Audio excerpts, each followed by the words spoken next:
The agency evolved in 1978 when women started calling shelters in San Francisco seeking emergency shelter.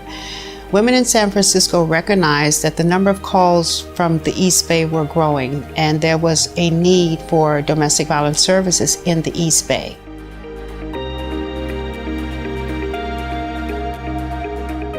My name's Liz Hendrickson, and I was part of the committee that put together A Safe Place, and now I'm on the bench. I'm a Superior Court Commissioner. I came to A Safe Place. I came to the group that founded it because I was working my way through law school. A group of us started meeting and talking about how we could offer services to women here in the Oakland-Berkeley area. Victim witness, for instance, had access to hotel, motel vouchers. So if a woman called the police and could get referred, she could be put up in a motel room. So we arranged to get a phone line installed in a local church, and we went and answered the phone there because, of course, we didn't have cell phones.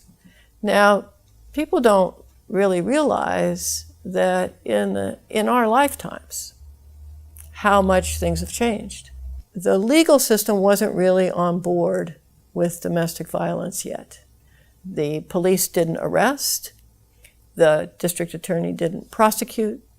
So you could have a woman with broken bones in the hospital, and you'd be arguing with law enforcement, including the district attorney, about whether they were going to bring a case.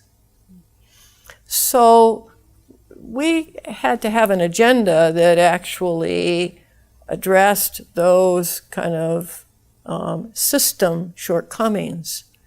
At the same time, we were trying to help individual women.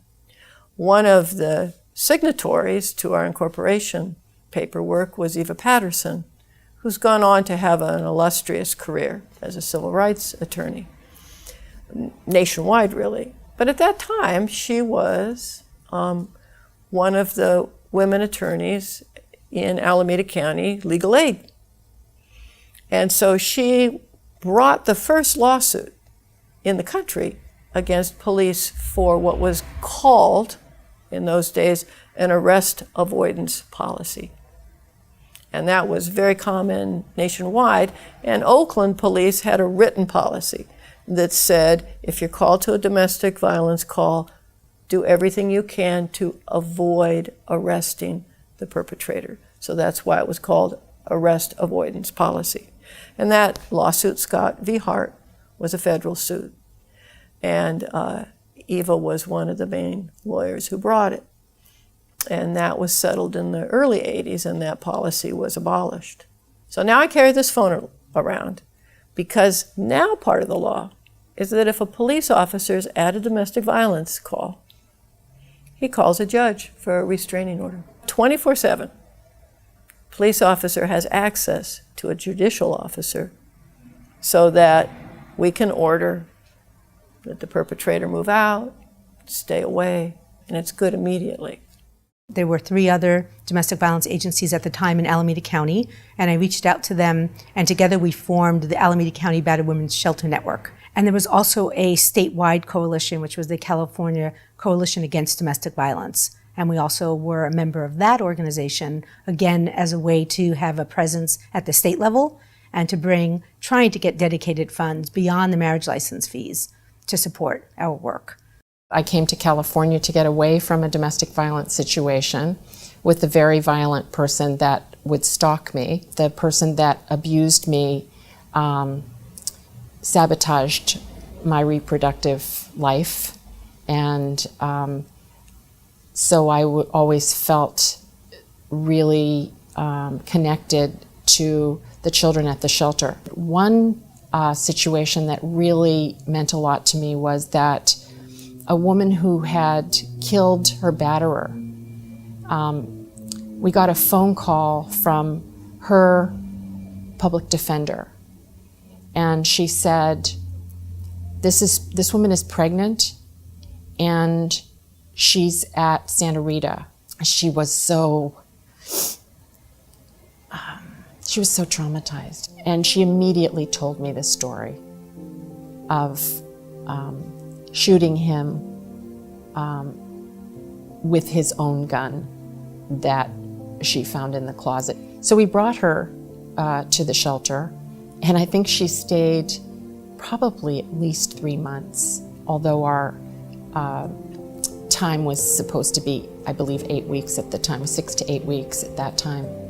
She was just a remarkable person, and that's just one of the people that we dealt with. My experiences watching children come through the doors of a safe place really formed a core belief and passion in me to address the needs of children and the needs of parents who are struggling to provide safety for their children. I think when A Safe Place started, we were one of 4 safe places in the entire country where a woman could find shelter and safety.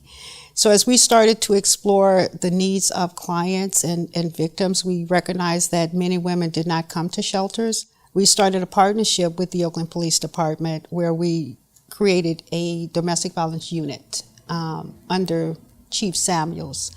And that created the first partnership to create the law enforcement work, not only law enforcement, but with the criminal justice system, with the district attorney's office, with the victim witness departments, with all of these agencies that battered women would come into contact with. And most often these agencies are first responders. We help to create the protocols and some of the procedures that hospitals use today in screening for domestic violence. Normally when you go into a hospital, you are now asked whether or not you are safe.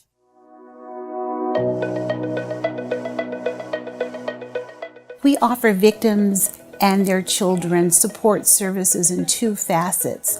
One, our 24-hour crisis hotline that provides emergency shelter services to survivors of domestic violence and their children. We also have a children's program for the children that are participating in the shelter services. Also, we have our community counseling center, which is in a different location, but we provide outpatient services, if you will. We provide a homework group for kids who are of school age that are residing in the shelter. We also have art therapy sessions that take place in the evening, and these programming services go on as the moms are participating in individual therapy sessions or support group sessions to keep the children occupied. We recognize that domestic violence among teens is prevalent. We have teenagers in high schools. 1 in 3 teens are abused by the time they're reaching the 12th grade. If we can provide some level of intervention in high schools, we can have a different generation of violence-free teens. I look toward us with our ambassador program, putting in an ambassador program that's by the youth, for the youth, and with the ultimate goal of establishing a teen crisis hotline where teens will have a resource they can call and they can talk and they can share the experiences of what they're going through. We like to make sure our shelter is representative of the community that we serve. We outreach to the Latina community, the Southeast Asian community, just to name a few, so that we are culturally diverse and we let our community at large know that we're open to everyone. Providing services to clients, especially the Latino community, makes me feel really good because I know a lot of people struggle with, finding services in their own language. And to me, that's an accomplishment that we can offer those services in Spanish.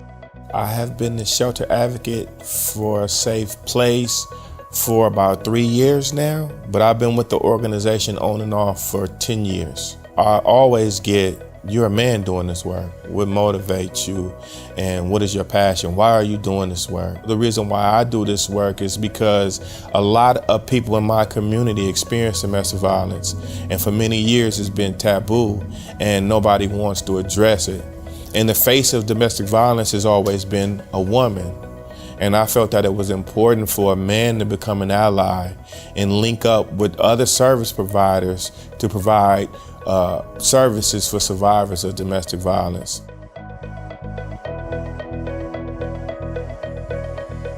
Volunteers are critically important. The agency is based on the work of volunteers. We now have a formal volunteer program where volunteers serve on the crisis line. They work throughout the shelter on various aspects of the program. The state of California mandates a 40-hour domestic violence training session for anyone who is going to work as an advocate or a case manager in our domestic violence program, or those who are going to volunteer. So we make those classes available. We conduct those classes. Our training curriculum covers the history of domestic violence. It covers cultural competency. It covers the cultural responsiveness. It also covers teen dating violence awareness and prevention, the batterer's intervention piece of domestic violence, as well as trauma and the impact of trauma on children of domestic violence.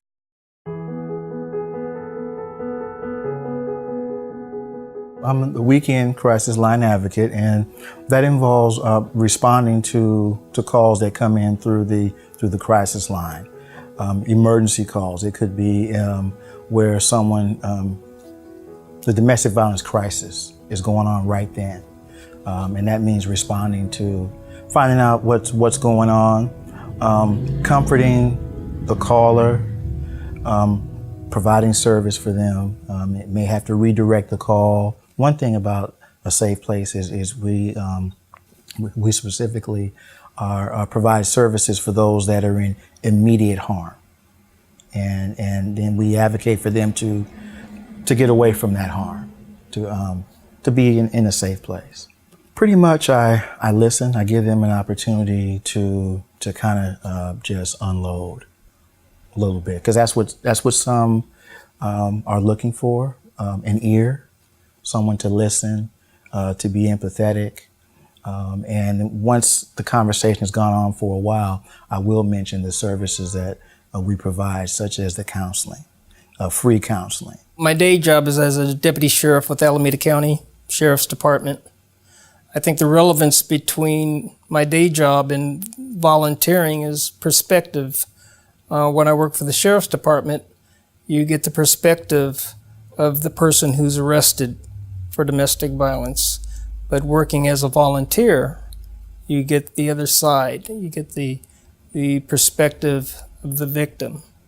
30 years ago, I became a volunteer for a safe place. I met some people who had been victims of domestic violence. I realized that everybody doesn't have the same response to domestic violence. And I have experienced domestic violence myself, but what I knew and what I experienced and what I did was not taught to me. It was sort of a natural reaction, and it goes back to my marriage. My husband hit me, and I divorced him the next day.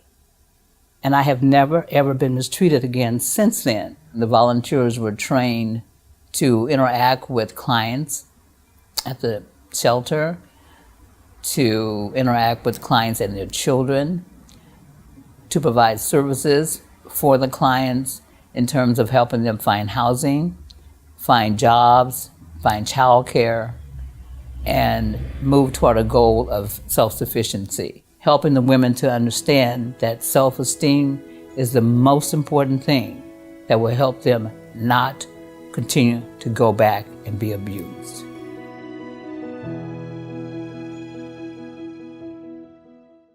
A safe place provides comprehensive level of services to break the cycle of violence. And part of that comprehensive level of services is a working board of directors. We help run the organization. We provide the oversight for the budgeting, the strategic plan.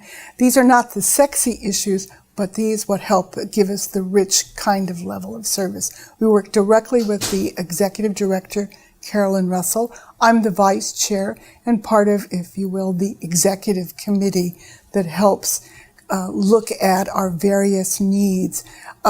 Besides funding, but also the community outreach, the level of program, long-term, short-term. We like to think that we're part of not just breaking the cycle, but also of helping to prevent and violence by the level of outreach that we help provide. We did some what I think were important things for the organization. I was there in the days that we moved from the Oakland Army base into the administrative offices in Oakland, which was a wonderful move. We reviewed and rewrote the bylaws, and we established a financial plan and a fiscal plan that I think put the organization on much firmer financial footings and created programs for endowments and for staff benefits and retirement plans that did not exist before. I was on the advisory board for a couple of years after my 5 years on the board. I think I received a lot more than I gave. My eyes were open to domestic violence, but mostly my eyes were open to the spirit of volunteerism that I saw, because the people that I saw, mostly women again, they had families, they had jobs, they had hobbies, they had other interests, and they still gave so much time to a safe place. And it's just impressed me, and I still talk about it to my friends.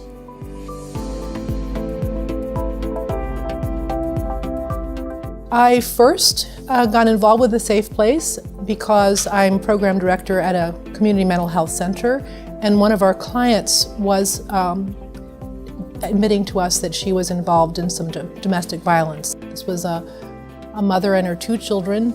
She had made the leap to leave her abusive relationship, and working with them collaboratively with a Safe Place, this was a huge turning point in the life of this person. And what I was so impressed with was a Safe Place was not only giving this woman and her children shelter, but was giving her a sense of dignity back, was supporting her very gently yet firmly to continue on towards a path of freedom and healing. So this was more than just a place that they were giving her. It was more than just a safe residence. It was this whole kind of circle of caring and helping her to make this transition. So we're very excited because we just signed a memorandum of understanding with a Safe Place.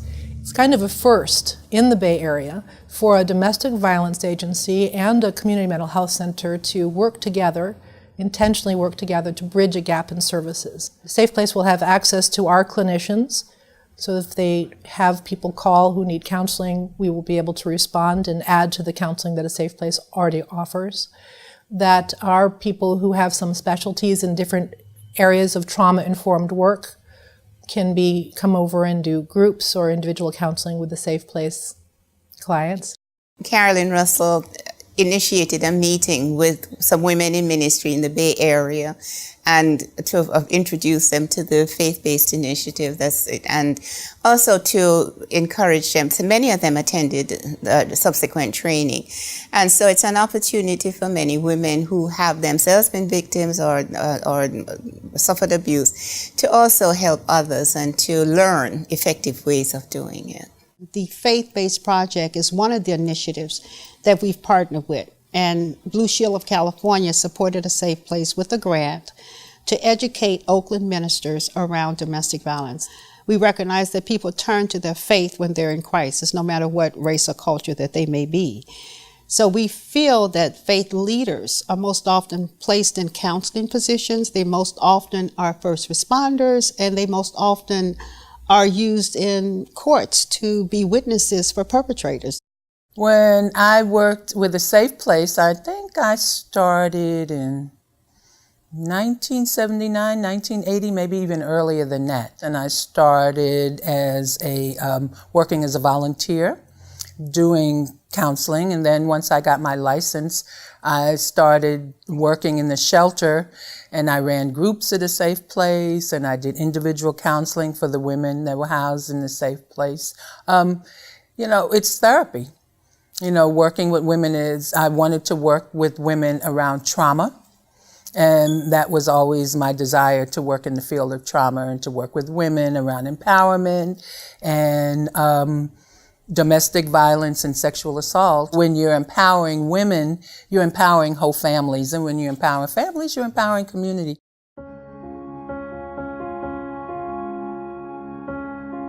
A Safe Place has been unique in terms of its services. I think we have been one of the few battered women's shelters nationally that have provided services to male children over the age of 12.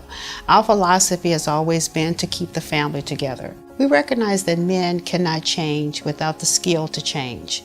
We recognize that partnerships with institutions serving men is critically important to the work that we do in victim advocacy. I'm looking forward to taking a part in the re-entry program, where we are working with the prison population, those who are being released from the prison population and are at risk to returning to a domestic violence situation.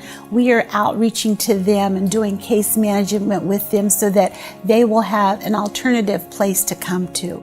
The women that come to the Safe Place now come from all across the globe that have settled here and are experiencing the same thing: domestic violence, some antiquated, patriarchal, xenophobic, homophobic kinds of ideologies that are no longer, that are maladaptive behaviors for the 21st century, but women are victimized by, and the Safe Place is addressing all of those issues. So I just think it's an organization that is moving into the 21st century. As current board chair,